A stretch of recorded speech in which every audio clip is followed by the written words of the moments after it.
akan memberikan keuntungan yang besar kepada kita apabila kita bertemu dengannya di yaumul mahsyar nanti, insya-Allah. Amin.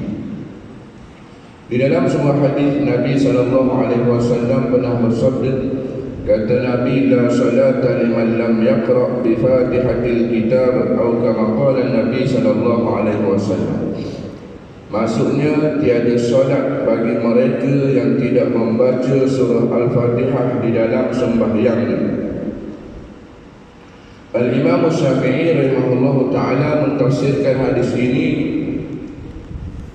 la salata yang disebutkan di dalam hadis dengan makna la tasihhu salata, maknanya tiada sah solat orang yang tidak membaca surah Al-Fatihah di dalam sembahyang.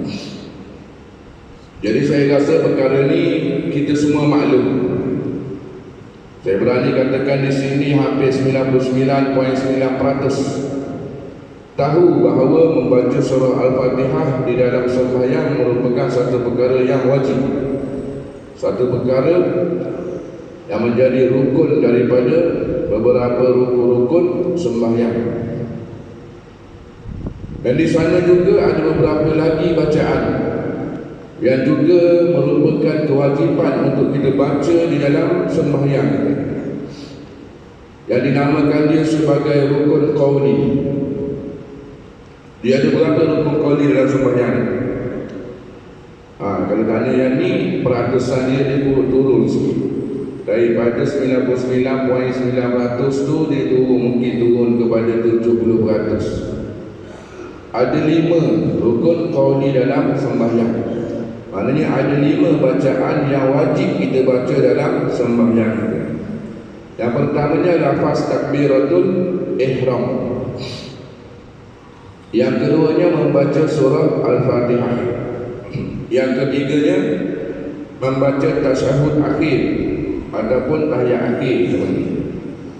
Yang keempatnya selawat kepada Nabi SAW dalam tahiyat akhir. Dan yang kelimanya memberi salam terakhir dalam sembahyang. 5 itu merupakan bacaan yang wajib kita baca dalam sembahyang, yang mana kalau kita tak baca menyebabkan sembahyang kita jadi tidak sah. Untuk berkenaan dengan rukun qauli ini, kita yakin bahawa 70% daripada masyarakat awam mungkin tahulah. Mungkin tahu, majoritinya tahu tentang kelima-lima bacaan. Selain daripada 5 bacaan ni, tidak wajib baca dalam sembahyang. Hukumnya hanya sunat saja. Bacaan selain daripada 5 tadi, tak kira lah sembahyang tu sembahyang fardu ataupun sunat. Cuma apa yang saya nak sentuh pada malam ni, walaupun topik ni kita tengok apa ni ustaz ini mengajar bab rukun qauli baru, bab bacaan yang wajib dalam sembahyang. Kalau tak ingat, kalau tak silap, kita dulu masa darjah 2 dulu belajar bab ni. Sekolah darjah 2 dulu kan. Tiba dulu topik bab ni pula kan. Memang dia topik darjah 1, darjah 2 dia topik kan. Tapi insya-Allah malam ni kita cuba upgrade kan dia. Daripada tahun 1, tahun 2 tu kita cuba upgrade jadi tahun 40, tahun 50, tahun 60, tahun 70 sesuai dengan umur kita masing-masing. Kerana apa saya sebutkan perkara ni? Kerana perkara ni perkara yang sangat-sangat dilalaikan oleh majoriti daripada masyarakat awam. Sangat-sangat dilalaikan.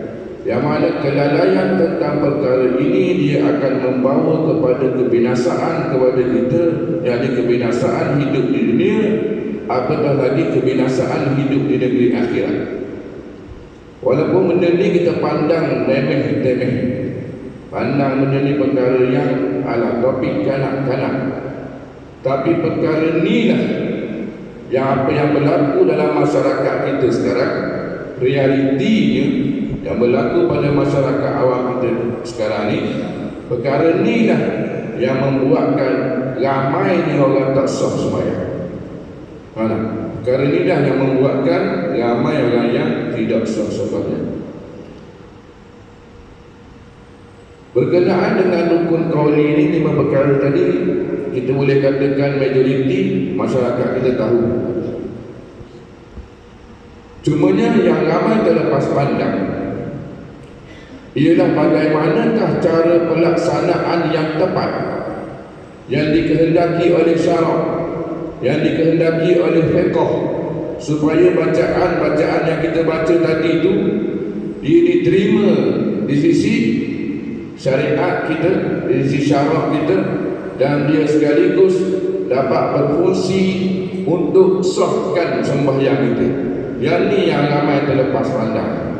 Berapa ramai yang terlepas pandang ni Ustaz? Lebih daripada 90% daripada masyarakat awam yang terlepas pandang tentang perkara. Lebih daripada 90%. Ini daripada hasil kajian yang antaranya saya sendiri yang banyak buat program-program berkenaan dengan tahsin dan talaki rukun qauli, khususnya di surau-surau masjid-masjid di Selangor dan Kuala Lumpur. Dan saya pernah terbaca satu paperwork yang dikeluarkan oleh salah seorang pensyarah daripada USIM, Universiti Sains Islam Malaysia. Dia pun ada buat juga program yang sama dalam universiti, dan daripada jumlah peserta yang menyertai didapati 50% di sana gagal. Dan hasil yang saya buat kajian sendiri daripada masyarakat awam, lebih daripada 90% yang tidak lulus dalam pelaksanaan rukun qauli dalam sembahyang. Tak lulus di sini ni bukan makna baca tak sedap, tapi baca begitu tu tak lulus, tak diterima dalam sembahyang. Tidak sah sembahyang baca begitu. Ada 90% ni tak nampak macam mana 90%. Dan bagi nampak lagi, kalau 100 orang yang masuk untuk ujian tu, tak sampai 10 orang yang lulus. Tak sampai 10 orang yang lulus. Kira-kira kita ni duduk yang dalam 90 lebih ke duduk yang tak sampai 10? Kira-kira kita duduk yang 90 lebih tu ke duduk yang tak sampai 10? Kena muhasabah diri, muhasabah salah-salah tak jadi. Dia kena semok dengan orang yang bijak pandai dalam bab bacaan.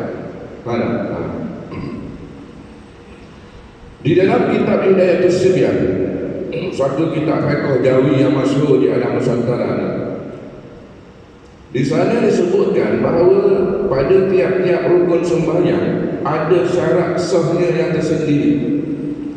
Kalau kita cerita apa syarat rukun sembahyang rukuk, kita katakan rukun sembahyang rukuk, maka di sana diletakkan syarat sah rukuk. Bila kita sebut sujud, syarat sah sujud, dia ada pula. Bila kita sebut membaca surah Fatihah, syarat sah membaca surah Fatihah. Bila kita sebut takbiratul ihram, dia ada syarat sah lafaz takbiratul ihram. Syarat sah ni benda yang kalau kita tak buat, ma yatawaqqafu alaihi sihhatu syai' wa laysa juz'an minhu, suatu benda yang terhenti dengan adanya, melainkan kena adanya, dan dia tidak termasuk dalam juzuk sesuatu perbuatan tersebut. Kita buat contoh macam syarat sah sembahyang, antaranya menutup aurat, mesti menutup aurat.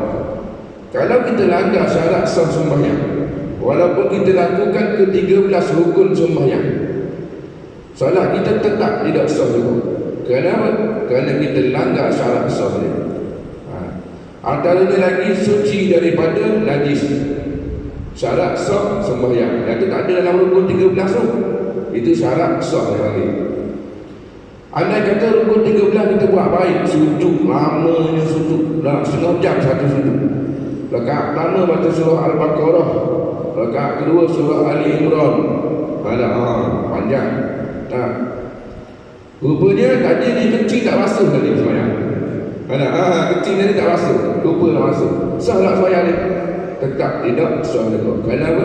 Kerana dia melanggar syarat sah sembahyang.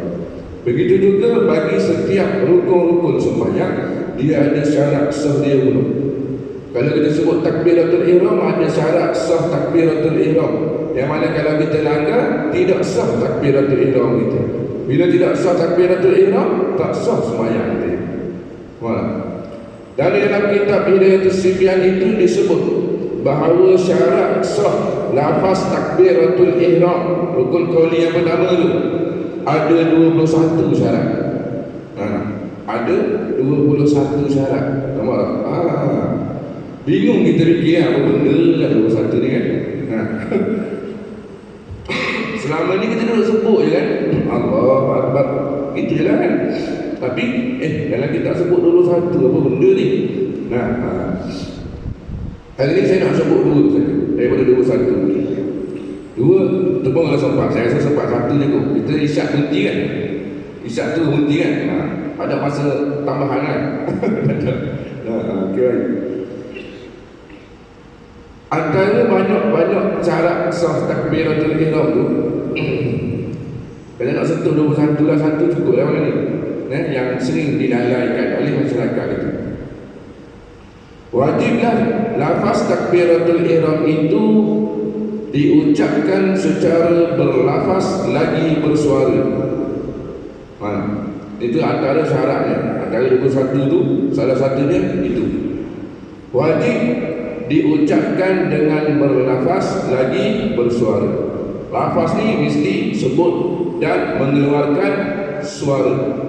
Faham daripada situ, tidak sah sembahyang orang yang mengucapkan rukun qauli dalam sembahyang hanya dengan menggerak-gerakkan mulut, tidak keluar suara. Hanya dengan menggerak-gerakkan mulut, tidak keluar suara. Ataupun tidak sah juga sembahyang orang yang mengucapkan lafaz takbiratul ihram dan rukun-rukun qauli yang lain dalam keadaan bunyi sasih-sasih. Bunyi sasih-sasih. Gitu je. Ada suara. Tidak sah. Dan seperti mana yang disebutkan oleh Al-Imam Al-Bajuri di dalam kitabnya Al-Bajuri Ibn Qasim, dan tidak memadai juga orang mengucapkan rukun qauli dalam keadaan berbisik-bisik. Berbisik-bisik.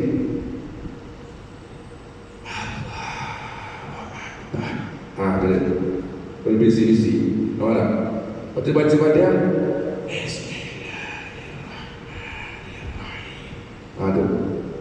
tidak sah sembahyang. Dah lama ada orang baca gitu ni. Kalau masyarakat dah lama ada orang baca tak ada suara. Dah habis paru. Ada yang baca tak ada suara. Bila sebut wajib diucapkan dengan bersuara, kena keluarkan suara. Kalau tadi tu dia panggil suara tak? Dia tak panggil suara, dia panggil keluar bunyi, tapi bunyi angin, bukan suara. Bunyi angin itu bukan suara. Kalau kita cakap gitu, orang panggil cakap ke berbisik? Bisik, orang tak panggil cakap. Begitu kan. Jadi yang dikehendaki oleh syarak kita, hendaklah semua rukun qauli dan sembahyang yang 5 tadi itu wajib dibaca dengan berlafaz lagi bersuara, kena keluar suara. Dah kuat mana nak keluar ni? Isma' binafsik, sekurang-kurangnya didengar di telinga kita sendiri suara itu. Contohnya takbiratul ihram, dengar tak suara? Dengar suara. Dan ni bukan masalah telinga sendiri, ni satu suara. Dah satu wajib nak pakai mic ni. Nak pakai mic ni tak nak lah kan. Tapi nak kata dia punya volume dia. Nampak tak? Kena keluar suara. Sebab apa? Sebab yang disebut rukun qauli al-qawlu, perkataan itu huwal lafzu, iaitu lafaz yang diucapkan. Dan al-lafzu, lafaz itu pula huwa sautu, mesti bersuara. Kerana itulah ulama mentafsirkan hadis tadi, la salata liman lam yaqra bi fatihatil kitab, tidak sah solat orang yang tidak membaca. Ulama bahaskan apa makna yaqra yang disebutkan dalam hadis tadi, iaitu dengan makna qira'atan ma'a sautin, yakni bacaan berserta dengan suara. Kalau bacaan tanpa suara, dia tidak panggil qiraah. Dia panggil bisik-bisik. Dia panggil bisik-bisik. Dia ramailah syarikat kita hari ni, ya rukun qauli ni baca ya gerak-gerak dulu. Orang hebat lagi baca dalam hati dulu. Kalau baca dalam hati, ya tu semua tak sah sembahyang. Dan bila sebut wajib bersuara, wajib mengeluarkan suara, wajib dikeluarkan suara pada kesemua huruf pada rukun qauli. Kalau pada lafaz takbiratul ihram ada 8 huruf, maka ke-8 huruf itu wajib disuarakan. Kalau suara 4 lagi tak bersuara, tak sah takbiratul ihram, tidak sah sembahyang itu. Maksudnya tu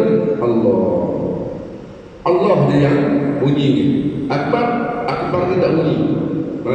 Tidak sah sembahyang itu. Kalau baca surah Fatihah, tak kepala je bunyi. Bismillah. Alhamdulillah. Ar-Rahman. Bunyi yang depan saja. Dan yang belakang tak keluar suara, tak sah juga baca dia. Ramai dah ni masyarakat kita yang buat ni. Ramai dah. Bak ni ramai dah. Ni baru episode 1 kalau filem CD 1 ni. Kalau CD 2 ngeri lagi. Kalau CD 2 lagi ngeri. Ni baru CD 1. Dah muka demo. Tapi dia nak buat macam mana? Pasal apa nak sebut juga benda ni? Pasal kesian. Pasal kesian. Kesian macam mana pula? Tak sah sembahyang. Tak ada cerita lah. Buka lah kitab-kitab fiqh semua mana dalam mazhab Syafi'i. Tak ada kitab nama dia tak. Buka nama web mufti wilayah. Taik situ hukum baca rukun qauli tanpa suara. Itu dia jelas detail sikit. Dalam nama web mufti wilayah Persekutuan. Tidak sah tanpa suara. Mesti kena suara. Sekurangnya dengar di telinga kita sendiri. Andai kata kita baca suara terkuat sedikit, dengar dia orang kiri kanan gitu.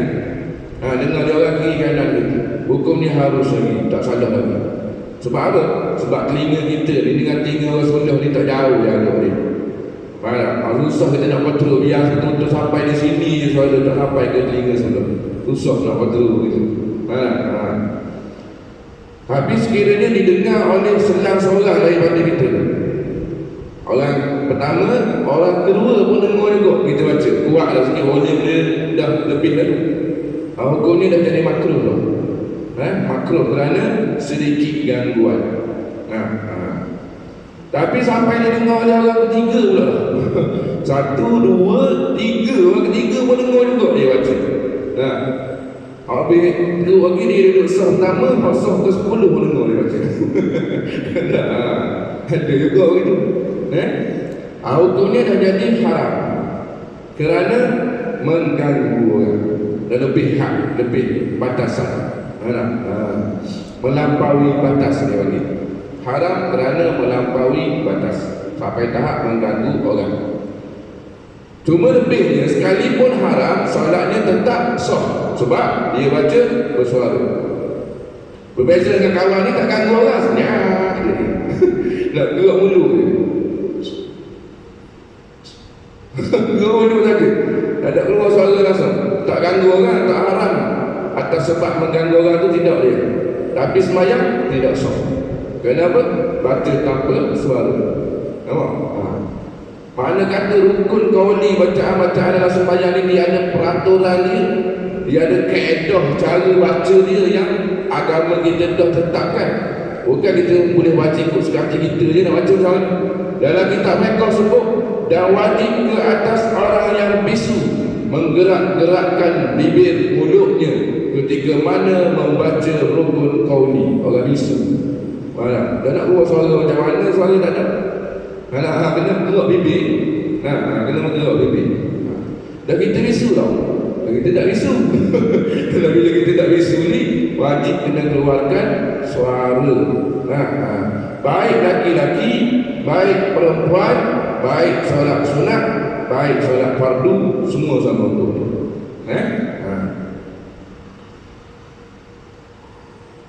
Itu pada lafaz takbiratul ihram 8 huruf kena suarakan. Allahu Akbar dengan huruf ra, mati dengan huruf ra. ke-8 huruf wajib disuarakan. Kalau 6 saja huruf disuarakan, 2 lagi tak disuarakan. Allahu Akbar.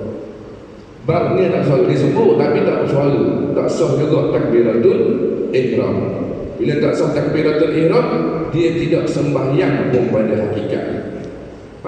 Sebab kita masuk dalam sembahyang ni dengan takbiratul ihram. Bila selesai takbiratul ihram kita, bila sah takbiratul ihram kita, barulah kita masuk dalam sempadan sembahyang. Tapi kalau takbiratul ihram kita tidak sah, tak masuk kita dalam wilayah sembahyang. Ada pun pada surah Al-Fatihah ada 156 huruf wajib disuarakan semua, bermula daripada lafaz bismillah sampai ad-dallin, wajib disuarakan semua. Kalau 6 ayat suara, 1 ayat tak suara, tak sah baca Fatihah begitu. Cuma ni yang ni tak susah nak repair lah, tak susah nak repair. Tapi ada yang senang-senang nampak, kita dah bagi tahu tau. Oh, tak sah punya, tak sah punya. Bila sembahyang sama, tak suara dia. Dia ni faham ke tak faham ni. Kita nak fikir faham ke tak faham ni. Nak beritahu ni, kena suarakan. Kadang-kadang Tok Imam pun tak suara. Kadang-kadang berlaku juga di setengah-setengah tempat, Tok Imam baca tak suara tu. Dah siapa jadi gitu? Dah Tok Imam jahil. Dia tak kira siapa jahil. Mau orang agak ke, orang mana ke, Tok Imam, Tok Bilal ke, dah belajar jahil orang ni. Dah belajar jahil. Kejahilan ni tidak mengenal sesiapa. Dah belajar jahil lah orang ni. Dia ni kerja petani je, tapi rajin mengaji. Alim lah dia. Dia ni Tok Bilal, tapi tak mengaji. Yang ustaz main mengajar, tak dengar dia. Lepas tu pergi makan roti sana. Nak pergi makan roti sana. Dia tahu 2-5 minit lagi nak masuk waktu, dia balik. Tak ada mengajar. Kalau pandai semua dah, tak apalah. Biar berlakunya banyak. Tok Bilal pun azan pun Sumairah sana. Sumairah sana. Pasal apa? Tak belajar. Tapi duduk confidence tu. Duduk awal confidence tu. Allahu Akbar, Allahu Akbar. Sedap dah lagu kan? Lagu tu okey dah. Tapi apa problem ni? Panjangnya belakang kan? Allahu Akbar, Allahu Akbar. Patutnya Allahu Akbar, Allahu Akbar. Patutnya gitu kan? Makna berubah tu. Kalau pendek, Allah Maha Besar masuk. Kalau panjang tadi, Akbar, Allah itu gendang. Tahu gendang? Terus dah masuk. Yang lain dah nak baca. Itu bila buat tambah huruf lagi. Lagu sudah ada, maka saya alimullah tu Imam Masjidil Haram. Tok Bilal Masjidil Haram. Tak ada lagu, tak berlatih tu 6 bulan berlatih lagu. Dah lah boleh terjadi. Apa tahu praktikal. Allahu Akbar, Allahu Akbar. Bunyi tak kira tak dalam ke meski bunyi. Tak apa problem ni. Dia tambah huruf pada lafaz takbiratul ihram, dia tambah ya lim satu pada akbar. Patutnya akbar, tapi dia jadi akbar. Dah banyak tak? Dah pernah dengar tak Nabi Azam? Tak dengar? Allahu Akbar, Allahu Akbar. Lepas apa dia jadi gitu? Bukan setahun untuk Nabi Azam itu, 10 tahun yang lalu pun sama, tahun ni pun sama juga. Sudah ubah-ubah. Pasal apa? Dah tak raja. Tu kata kejahilan ni dah tak kenal apa. Tok Imam, Tok Bilal tak belajar pun tak jadi rosak. Apatah lagi orang-orang biasa tak belajar lebih rosak. Boleh berlaku satu masalah di Ahmadi. Saya banyak mengajar kalau pernah fiqh, banyak fiqh, solat berjemaah, hukum hakam berkaitan solat berjemaah. Ada yang jemaah tanya, Ustaz, apa hukum? Satu tempat orang ni solat jemaah, Tok Imam terbatal dalam iktidal. rakaat pertama solat Jumaat. Jadi bila terima batal, dia pun bagi isyarat kepada makmum belakang tu suruh naik kaki dia, kan? Okey lah, betul lah tu, boleh lah bagi isyarat tu. Kemudian makmum belakang tu naik kan kaki dia imam. Nah, sekarang ni posisi tu imam dia sedang buat apa ni? Dia batal dalam iktidal, kan? Jadi bila makmum belakang ni naik kaki, apa benda yang dia kena buat? Dia kena sujud lah. Sekarang ni kan iktidal. Tapi dia tak sujud. Dia baca Fatihah pula sekali lagi. Dia baca surah pula sekali lagi. Dia rakaat pula, dia iktidal lagi. Pasal apa dia ni? Pasal tak belajar. Dan biasanya sebenarnya maaf kalau masjid, kalau duduk belakang tak imam tak boleh, tak siap. Kenapa? Tak siap ke? Pada hari. Sama ada tak imam 2, tak imam 3 ataupun tak bila. Duduk ni tak belakang tak imam. Tapi kalau tak belajar, jahil ni dia tak kenal siapa-siapa. Dia tak kenal pakak siapa. Tak belajar, jawab dia jadi jahil. Mana contoh tak imam tadi? Nak balik kepada baca tidak bersuara. Kadang-kadang ada setengah-setengah surau, setengah-setengah majlis. Dia punya PA sistem dia tu mantap, cantik. Dia punya mic dia ni sensitivity untuk tangkap suara tu tinggi.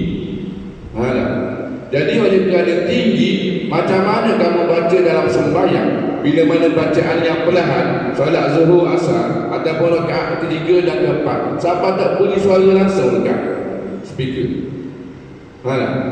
Tengok kalau saya baca bacaan yang bersuara paling slow sekali bagi saya ni, saya buat jauh mic,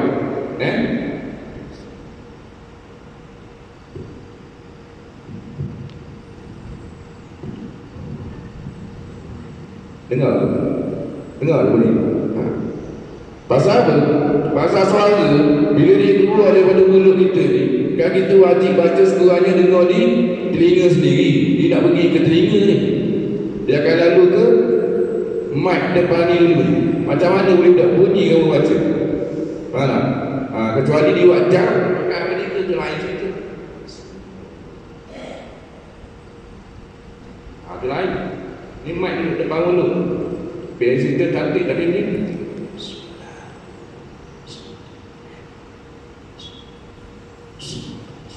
boleh kita saja. Soalnya tak ada. Pasal apa? Pasal tak mengaji itu. Jadi kena jaga-jaga kat sini. Kena jaga-jaga. Mana kita suarakan. Kalau paling sendu pun suara, tengok bunyi dia.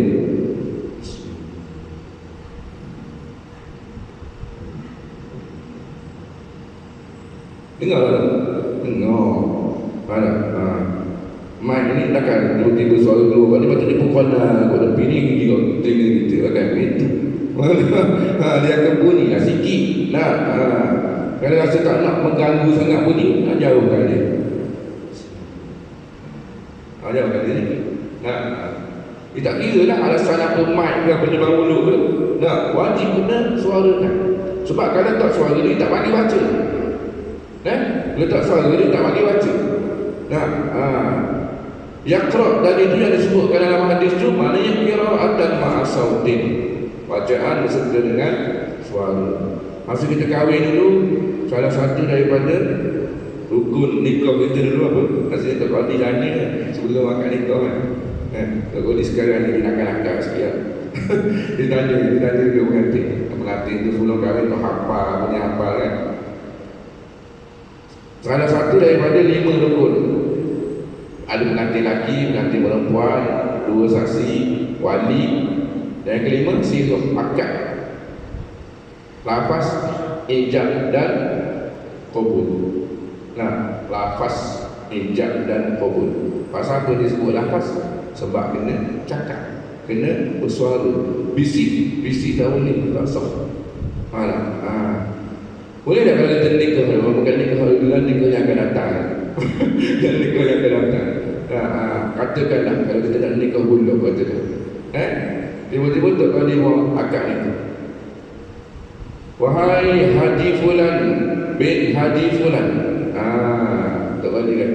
Aku nikahkan akan dikau dan aku kahwinkan akan dikau dengan Hajjah Fulanah binti Haji Fulan. Ni kau nama haji. Mana ada. Dengan mas kahwinnya RM1,000 tunai. Tak boleh kata gitu. Kita pun jawab macam kita baca dalam sembahyang. Jawab. Dia jawab dulu. Tak sah nikah itu. Tak sah nikah itu. Pasal apa? Dia kena lafaz. Dia kena bersuara. Kalau kita lafaz, kita suara dia ada. Aku terima nikahnya sebanyak mas kahwin yang tersebut itu. Apa dia rekas? Kan? Berlafaz dah. Dah suara dah. Tapi saksi dua orang tak dengar. Sah tak nikah? Tak sah juga. Sebab syarat lafaz qabul istilah didengar oleh sekurangnya 2 orang saksi. Itu dalam bab nikah sana. Dalam bab sembahyang syarat sah bacaan rukun qauli mesti didengar di telinga kita sendiri apa yang kita baca. Dengar tu dengar suara, bukan dengar bunyi angin, bukan dengar bunyi desiran. Kena suara tak. Cuma yang ni tak susah lah kita nak repair ni. Tak susah kita nak repair. Daripada kita macam belahan sebelum ni, lepas ni kita suarakan ni lah. Orang ni masuk hati. Tak sampai ada satu ni nampak lah ni. Tak akan datang pula. Banyak-banyak sangat. Kadang-kadang takut tak ingat kau. Masuk angin kan. Nak balik rumah lagi apa benda tadi lupa lah. Satu pun tak ingat. Kadang-kadang kita ingat, balik rukun qauli dalam sembahyang ni wajib baca dengan bersuara. Kena suara. Cuma dalam mazhab Syafi'i dia ada khilaf. Apa yang dimaksudkan dengan bersuara? Yang betul-betul naknya bersuara ke ataupun dengar suara? Dalam mazhab Syafi'i itu ada khilaf. Ada 2 pendapat, 2 pandangan. Pandangan pertama wajib mendengar suara. Maka pendapat yang pertama ni, kalau kita sembahyang di tempat yang bising, contohnya tepi mesin tebu je sembahyang, tepi mesin batu semi tu, mana duduk kan. Mana kalau kita baca normal seperti mana kita sembahyang di tempat yang sunyi, kita takkan dengar suara itu. Bagi kaul pendapat yang mengatakan wajib didengar suara, dia kena tinggikan lagi suara. Mesti kena dengar suara. Itu satu pandangan dalam mazhab Syafi'i itu.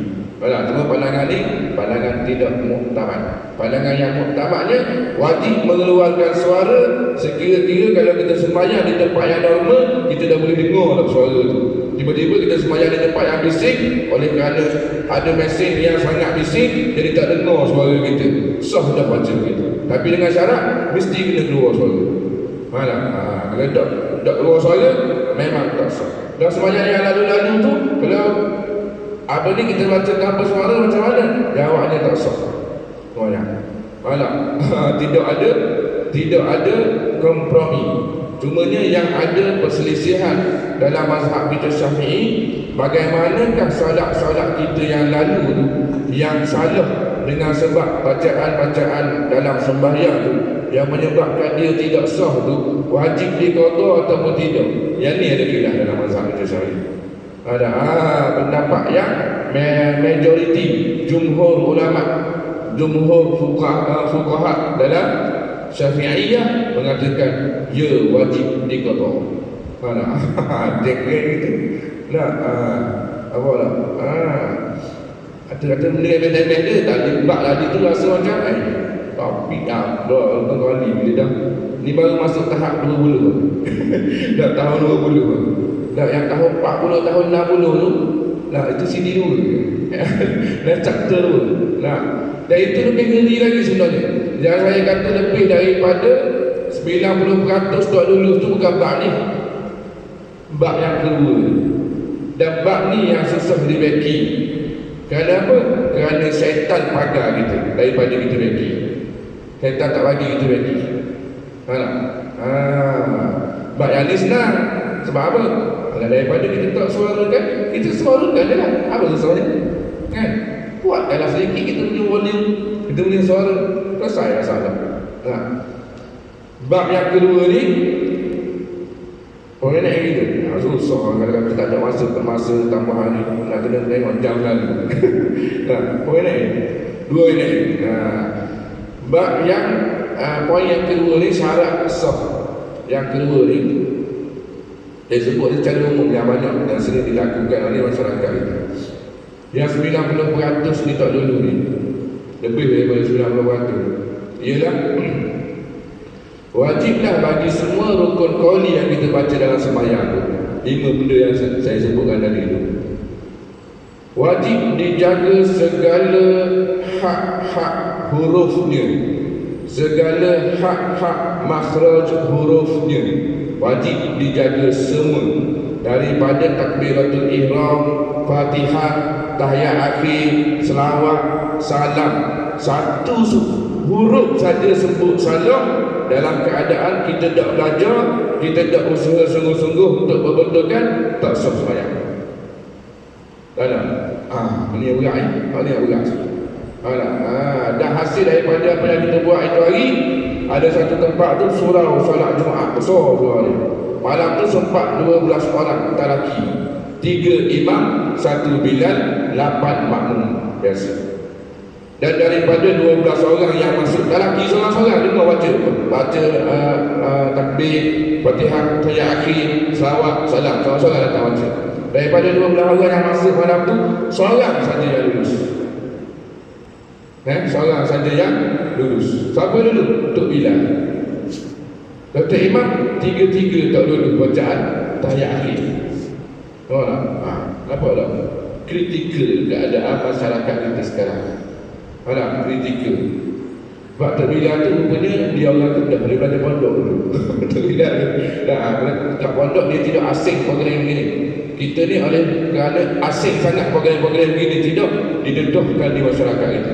Dan hasil daripada ujian yang dibuat, rupanya lebih ramai yang tidak lulus membaca tahiyat akhir berbanding dengan surah Fatihah.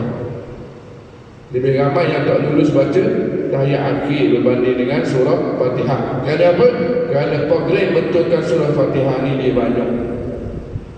Program betulkan surah Fatihah ni banyak. Orang kata ada tempat ada. Tahsin surah Fatihah, talaki surah Fatihah.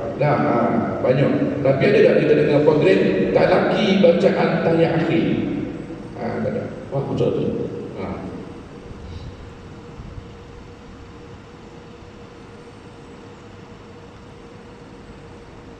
Penggolongan. Sisi penggolongan. Okay, baik. Jadi kesimpulannya, saya tak cerita panjanglah dalam berkenaan syarat kubur ni. InsyaAllah kalau ada rezeki banyak umur jumpa lagi, InsyaAllah tolong ingatkan. Tak sambung poin yang kedua kalau jumpa lagi. Jadi kesimpulannya, berkenaan dengan bab bacaan ni, dia memang kebanyakan orang ni melakukan kesilapan dalam keadaan dia tak sedar, dia tak perasan. Kebanyakannya memang tak perasan. Daripada yang saya buat tu, dah sekarang ni dah hampir 400-500 orang yang dalam menjadi. Ada beberapa orang guru Al-Quran yang dah mengajar lama pun ada juga. Dah dalam mengajar berpuluh-puluh tahun pun mengajar Al-Quran. Tapi bila masuk, tak lulus juga baca tahiyat akhir, Fatihah lulus. Macam mana? Sampai dia kata, Allah saya kata pernah terfikir langsung nak talaki tahiyat akhir. Tak pernah terfikir langsung. Cumanya dia mudah lari dari repair dia. Sebab dia orang yang mahir dah baca, sebenarnya tak perasan dia baca salah. Tak perasan dia baca salah. Sebab tak pernah cek, tak pernah semok. Jadi jalannya, kalau kita biarkan perkara ni, sembahyang kita tetap jadi tidak sah. Dan benda ni sangat-sangat urgent. Sebab sembahyang kita 5 kali saja. Isyak nanti agama akan lihat dia baca betul tak rukun qauli dalam sembahyang. Kalau kata betul, semua betul, alhamdulillah sah sembahyang. Kalau kata dia baca salah, maka agama akan lihat keadaan orang tersebut. Dia ni dalam keadaan sedang belajar dan sedang berusaha bersungguh-sungguh untuk betulkan ataupun tidak. Dia sedang berusaha bersungguh-sungguh, agama beri kemaafan, sembahyang tetap sah dengan syarat belajar dan usaha bersungguh-sungguh. Topiknya belajar dan berusaha bersungguh-sungguh. Bila sebut belajar dan berusaha bersungguh-sungguh ni dalam bab bacaan, mesti kita pendengarkan bacaan kita kepada orang yang mahir supaya dia dengar dan dia dapat detect yang kat mana salah, dia bagi tahu kepada kita untuk kita perbetulkan. Kalau kita dengar sendiri memang betul semua. Memang betul semua ya. Itu yang pertama, kita nak kena letakkan diri kita ni dalam status orang yang sedang belajar dan berusaha untuk betulkan bacaan, supaya kalau kita salah baca pun masih diberikan kemaafan lagi, sebab agama tengok pada usaha kita untuk nak baca. Jadi tidak ada kompromi dalam, kalau ada dah pendapat yang kata tak apa baca salah hukum qauli pun tetap sah juga sembahyang. Kalau ada orang jumpa pendapat tu kan, tu dia orang datang bagi tahu kat saya, kongsi sama dalam kitab mana, sebab saya pun kalau boleh nak pakai pendapat tu juga. Sebab apa? Sebab siang orang tak sah sembahyang. Baik kita pakai pendapat yang ringan sikit. Kalau ada pendapat yang kata begitu, dia orang datang share. Ulama kata ada pun rukun qauli maka tidak mengapa kalau dibaca salah, salatnya tetap sah juga. Kita bagi tahu. Kita ambil pendapat tu pula lepas ni. Tapi tak ada dalam mazhab kita Syafi'i memang baca salah satu tidak sah, sebab Arab ni salah sebut huruf kesalahan yang paling besar sekali dalam bacaan. Salah sebut huruf. Tengok contoh, kalau Rabbil Alamin dengan huruf Ain, Rabbil Alamin maksudnya Tuhan sekalian alam. Tapi kalau kita tukar huruf Ain dengan huruf Hamzah, Rabbil Alamin, Rabbil Alamin, jadi Tuhan yang sakit maksudnya. Tahu tak? Teruklah dia punya makna ni.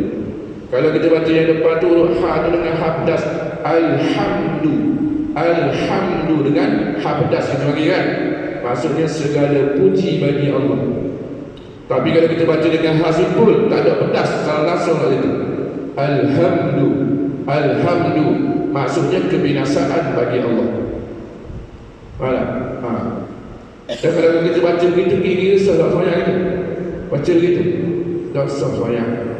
Jadi buatlah kepala dalam bab ni tak menang kita. Sebab kalau kita buatkan kepala, sebenarnya kita sedang berlawan dengan Allah Ta'ala, pemilik kepada syariat ni. Tak payahlah buanglah ego yang ada dalam diri, malu yang ada dalam diri tu. Semok, cari orang yang pandai, cek mula semok bacaan kita. Sebab kita dah terabaikan dia selama ni. Sekarang ni takdir Allah diperingatkan semula. Cari orang yang bijak pandai, cek dulu, cek saya baca rukun qauli dan sembahyang betul ke tidak. Begitu cara dia. Saya tahu sini pun saya maklum ada kelas-kelas Al-Quran apa semua kan, minta ustaz-ustaz baca di depan dia. Biasa sekadar dulu perkongsian untuk ini apa yang baik itu datang daripada Allah SWT, dan yang kurang yang Allah datang daripada sebab kelemahan dan kejahilan daripada diri saya sendiri. Aqulu qawli hadza wa astaghfirullahal azim li wa lakum. Bismillahirrahmanirrahim. Alhamdulillahirabbil alamin. Wassalatu wassalamu ala asyrafil anbiya wal mursalin sayyidina wa maulana Muhammad wa ala alihi wa sahbihi ajma'in. Allahumma faqihna fid din wa 'allimna at-ta'wil wa hdina siratal mustaqim. Allahumma arina al-haqqa haqqan warzuqna ittiba'ah wa arina al-batila batilan warzuqna ijtinabah. Allahumma ij'al jam'ana hadha jam'an marhuman wa tafarruqana min ba'dihi tafarruqan ma'suma. Wa sallallahu ala sayyidina Muhammad wa ala alihi wa sahbihi wa baraka wa sallam. Walhamdulillahi rabbil alamin. Assalamualaikum warahmatullahi wabarakatuh.